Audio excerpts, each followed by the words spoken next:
you wanted to play an action hero, and they were just happy to have you on board. Were you just like a kid in a candy store going, thank God I get to do this? Yeah, absolutely. I mean, truth be told, when I first auditioned for Dead Rising, I really didn't think that much of it. I threw it on tape because I was out of town at the time. I was in New York. And, like a week later, I got a call saying they wanted to hire me. So I was like, well, I better figure out what Dead Rising is.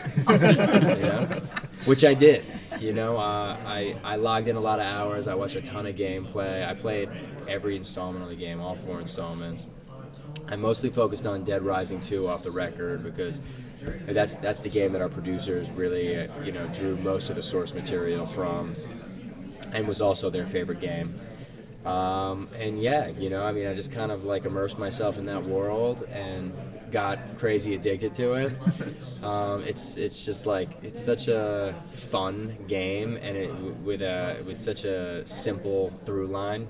You know what I mean? It's not overly complicated. It's just kind of about like surviving and killing zombies and saving people and discovering things. So it's cool. And I mean, obviously the combo weapon aspect of it, it's just like, kind of like, really fun. I mean, it's just kind of like a little like fantasy thing, but mostly I wanted to be a part of this because I want to be a part of the genre, and I wanted the opportunity to come to stuff like this, to WonderCon, Comic-Con, because I saw my peers coming out to all the cons, and I was very envious. They seemed to be having a great time. Well, what did you think when you heard like people like Dennis Haysbert and Virginia Madsen were going to be co-starring with you? I was like, wow.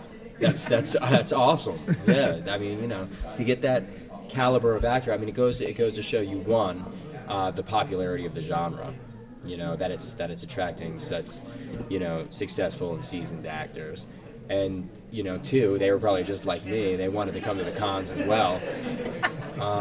But also, I think it also points to the direction of digital productions and streaming, and that being sort of the way of the future, and everyone kind of wanting to get on board with that, and be at the forefront of that. And then when I heard who was involved, Sony Crackle and Legendary, I was like, okay, well that's nothing to scoff at, So I mean, however this thing turns out, at least I can make some nice relationships there. But obviously I was super pleased by the way the movie turned out. I think we achieved our goal, which was to bring this popular Capcom video game to life and, make a successful live action adaptation, which there's not many of them, a lot of these adaptations have been total failures, and have been really rejected by the gaming community, and we wanted to create something that they could be proud of. The movie was a really fun movie. It was very close to the game. I think it was the most successful game to movie adaptation I've seen. That's awesome. In my opinion. They told us you did your own stunts, and it looked like there's so much going on. Which was the most hard and fun to do?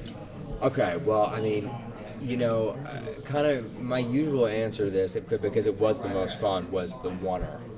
When Chase comes out of the pawn shop, up until he closes the gate, and then he has his run-in with Bonzo, in the alley. I mean, but that whole sequence was very demanding, but I mean, a lot of fun. But the oneer from the pawn shop to the closing of the gate, I mean, that was over a 5-minute long shot with a continuous shot without any cuts or edits. And we shot it 17 times. So at the end of every take, I mean, I was literally gasping for breath and dumping sweat.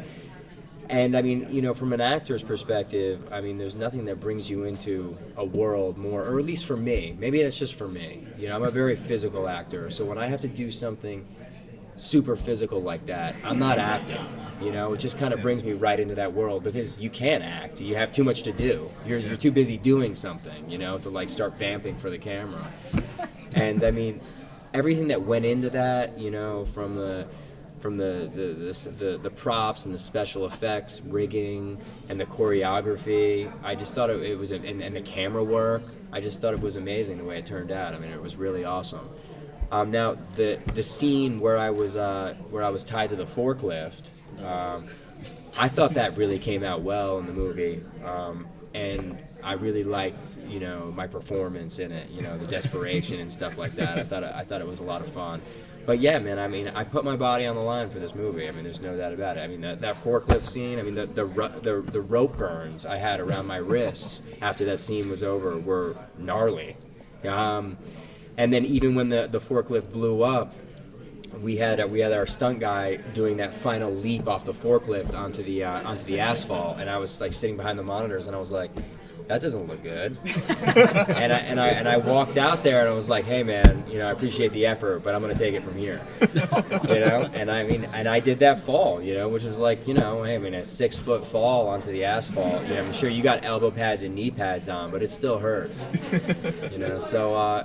You know, but I think it was all worth it, you know, because I mean, you know, there's not a single moment in the movie where you're like, that's not Jesse, you know. I mean, I seriously challenge someone to find one, because there aren't any. There's been a big influx in zombie media content. What do you love most about that genre? I love the zombie genre because it's very layered, you know. There's a lot of different perspectives on, you know, why people love the genre, why people relate to the genre, you know, the symbolism, you know, that it's a commentary on our own humanity. I think that, you know, monster movies sort of evolve with the times, you know, whatever humankind is most afraid of at that time seems to be at the core of what they're afraid of in the movies, you know. And for us in this movie, it was really about like government control, and also about like you know, infectious disease and like you know, a plague, you know, kind of like Ebola or something, and how the government could possibly use that to further their control. You know, I think that made our story unique, but also poignant. But you know, I mean, there's a lot of different explanations as to why we relate to zombies. I think people just love watching movies and TV shows about post-apocalyptic worlds, you know, because there's so much freedom there. You can just kind of like do whatever the hell you want. You want to go loot, you can go loot. You know, you want to kill someone, you can kill someone. Obviously, there's a lot of fantasy fulfillment there, and I think people get a kick out of that. I mean, you could probably go on forever talking about, you know, why people, you know, love zombies, but I think probably the most accurate depiction is that, you know, it really is a commentary on, you know, how we've sort of destroyed our own civilization, you know, and it's about kind of saving that civilization and coming back to, you know, just kind of like caring about one another and about humanity and stuff. So. All right, so really quick, you wake up tomorrow, it's a zombie apocalypse. What's the first thing you do? Wow. First thing I do. You're already dead. You're thinking too much. Oh. There's a lot to do, man. There's a lot to do. God, build a weapon, I guess. All right, thank you guys. Okay. All right, thank you so much. You got it.